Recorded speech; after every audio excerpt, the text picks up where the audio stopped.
Everybody surviving the weather here? Hottest day of the year. Who's never been to Beverly Hills? Raise your hand. Most people. All right. Who follows me on Instagram? Snapchat. Who's more of a Snapchat? Sound louder on Instagram. MySpace? Who here is satisfied with their income? No. No? Anybody? Somebody has to be. One person? One guy, two, three people out of 400 or whatever. Oh, am I satisfied with my income? You know, believe it or not, this year I actually tried to lower my income so I'd have more free time. So some of you, I hope you get to that problem where you're like trying to make your income go down. Seriously, that was my goal at the beginning of this year. It's always easy to bring your income down too. It's much harder to bring it up. But so I would say right now I'm kind of satisfied where it is right now. You can't, let me just say this, for all you people who are super greedy, it's possible to be making too much money if it takes away from your freedom, you know what I mean? Like some people are making, there's hedge fund guys that make $100 million a year, but they haven't left their office. They're in New York. You go to who here lives in New York? I used to live in New York. There'd be guys that would be getting in full suits in the subway 1 in the morning, going home from work, and they had to be up before the stock market, so they were up at 4 in the morning. That's not a good life, no matter how much you make. 12 years old is the perfect age to start, by the way. A lot of people, like Warren Buffett, he started at 7. There was a guy named J.R. Simplot. He's dead now, but he was one of the first billionaires in the U.S. He started at like 8 years old. He said he had a company when he was like 8 or 9 with 3 adults working for him. He said it was very hard to tell them what to do when you're 9. You know, he had these 3 guys that he was telling what to do, but he ended up being so rich. There's a story. He owned all this land in America, and he actually grew potatoes for McDonald's. And he would use his plane to fly over to find new land that he wanted to buy. So they were flying over a place that he saw. He was like, land here. I want to buy this ranch. They land on the ranch. He sends his 2 assistants. They walk 1 mile away. An hour later, they come back and they go, sir, you already own this land. This dude owns so much land he couldn't keep track. So here's the big picture formula. You can write this down. So let me point that in case you can't see. You got A1 plus A2 plus A3. Then you add on top of that P, and that gives you L. All right. This way, everybody got it? So what this is, A stands for active. So you have your 3 active source of income. I'll explain what I mean by active. P stands for passive. And L stands for lifestyle. Okay? Now, there's something about this math formula that's different than the average math formula. Is anybody here from Israel? Hebrew? Anybody right? So we're going to go, you know how in America you read this way. Some countries you read that way. We're going to go the opposite direction. So first, you got to write down lifestyle goals. Okay? What are your lifestyle goals? So you can even put the word goals under here. Lifestyle goals. L. And you got to really think those through, what those are. Because a lot of people, if I ask them, like, what's your lifestyle goals? They're like, man, I just want to be a mogul or something like that. That's too broad. People watching too much TV. They're watching too much Empire or Billions or whatever show they're watching, right? Mogul, forget that. Think about, you might become a mogul, but most moguls didn't really set out to become moguls. They just were doing their thing, and they became that thing, right? So I like to spend 50% of the time in the city because there's a lot to do, it's fun, but I get burnt out. So I like to spend 50% of my time on a ranch, like away from a lot of people. So that's one of my big lifestyle goals. Have enough income that if I need to, like Sunday, I'm leaving town, I'm flying out, that the money's not the problem for the airline ticket. And I usually bring 4 or 5 people with me. So I gotta have $10,000 or whatever if I go commercial. If you go private, to go to where I have a ranch in the East Coast is like $38,000 if you want to fly one way. So you don't have to go private. Sometimes I go private, sometimes I save money. But that's your lifestyle. For my lifestyle goal, if I write that down, ranch life, then I write down the number that I need per year or per month. I like to do it per month. I like to have enough money to be able to take people out to eat that don't have, like some of my friends don't make as much money. I want to be able to pay. So I define my lifestyle goal. Okay, I'm gonna go out to eat 4 times a month with them. It's $1,000. Okay, that's $4,000 I need to have that month. You see how I'm just piecing this together? And you won't have time today, but when you go home, you should really spend like a week thinking out your lifestyle goals. And some of your lifestyle goals, you'll find out you don't need that much money.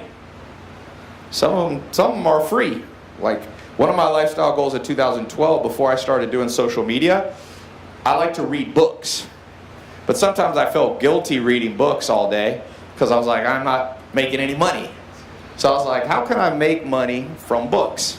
And then I started doing book summaries, did a TEDx talk, all that stuff is when I was starting out. So books, if you like to read books, book costs you $10. So your lifestyle goal could be very low there, but still write it down.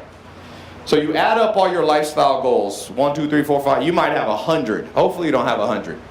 It's too many. Let's say you have 10 goals. You add them up together, that's your number. Does anybody know what their number is? I ask people this. People are like, man, I want to change my life. I'm like, what's your number? No one ever knows.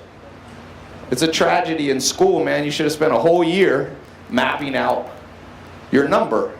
I actually have my lifestyle goals by the day. But it's a little more complicated, so I don't want to make it too complicated. What's your number? $6,000 a month. Okay? How much is that a day? $200. So his number is $200 a day. So how much does he need to make per hour if he had an automated business? $8 an hour. Does that sound intimidating?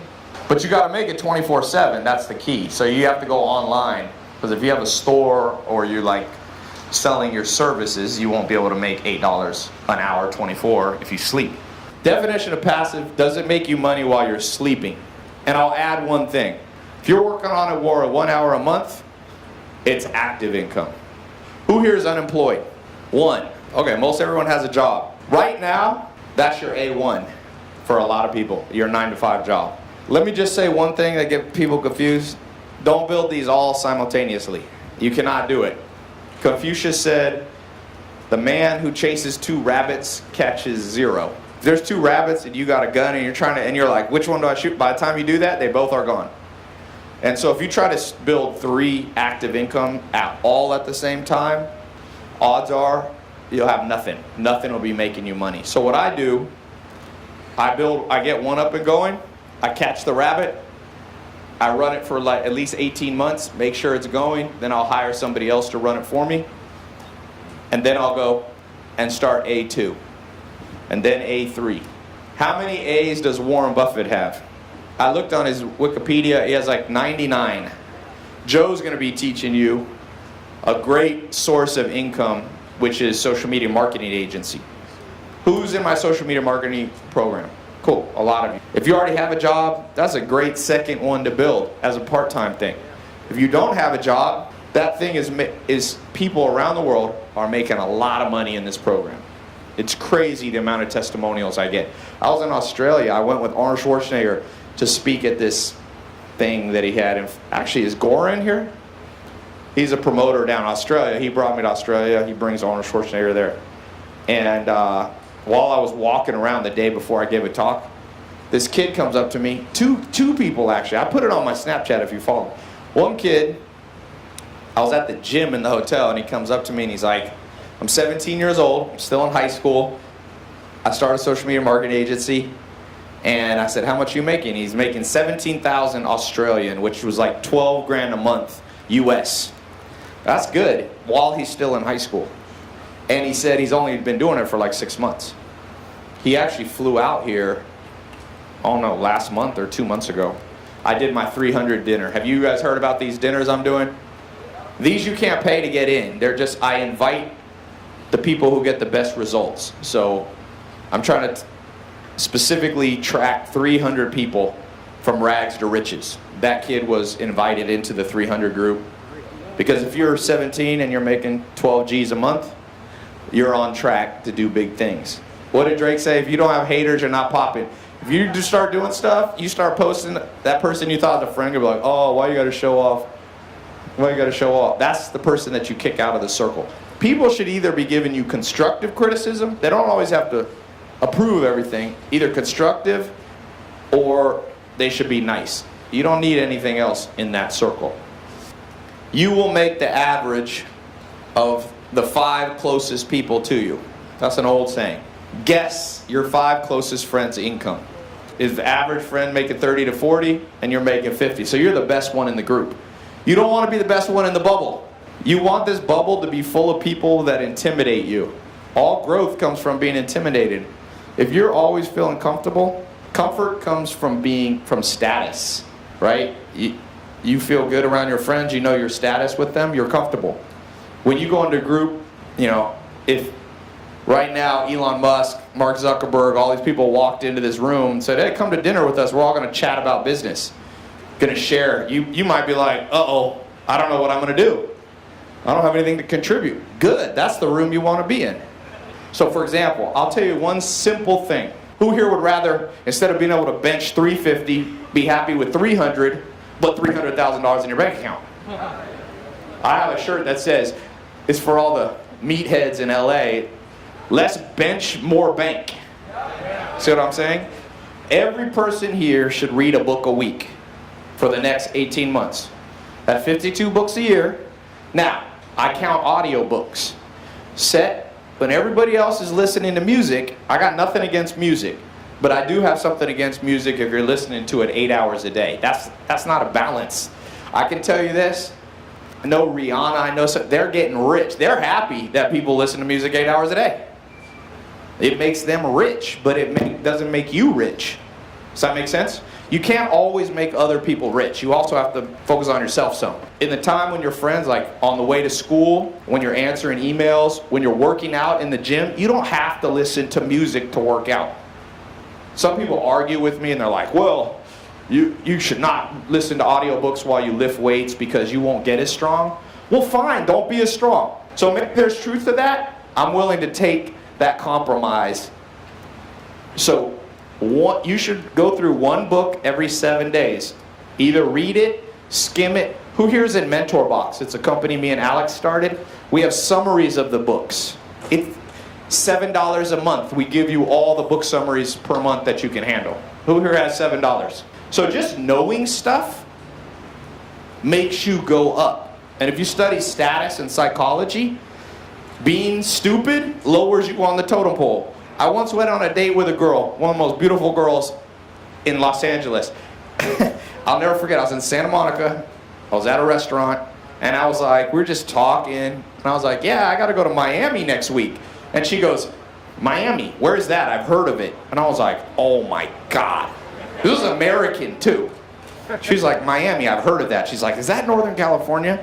So when you do that, no matter how you look, nobody respects somebody that's stupid. Does that make sense? You don't have to be Albert Einstein, but you can't be dumb. And most people are dumb.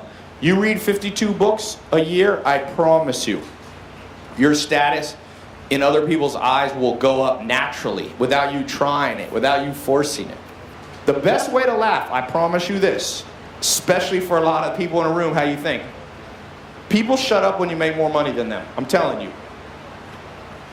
Of all the critics I've ever had online, anybody in my entire 4 years of being pretty big on social media, never had one person in person criticize me. Even though I could tell that person might not like me, because success is power. And a good kind of power. It's respect. What did they say in Scarface? When he was the one guy kept hitting on the girls. What did Al Pacino say? He said, no, this is America. First you get the money, then you get the power, then you get the woman. I don't know if that's completely true, but there's a lot of truth to that. So focus on making the money. And then people just shut up. They just do. And if they don't shut up, other people shut them up for you. When I did that hater interview, or the debate, people started chiming in on the live. How much money do you make? I was like, I made $112,000 today. Here's the screenshots. They showed the other dude. How much money do you make? He's like, I'm not going to put it online. All right, blah, you're out. This guy made $2,000 that day. Results talk. Bullshit walks.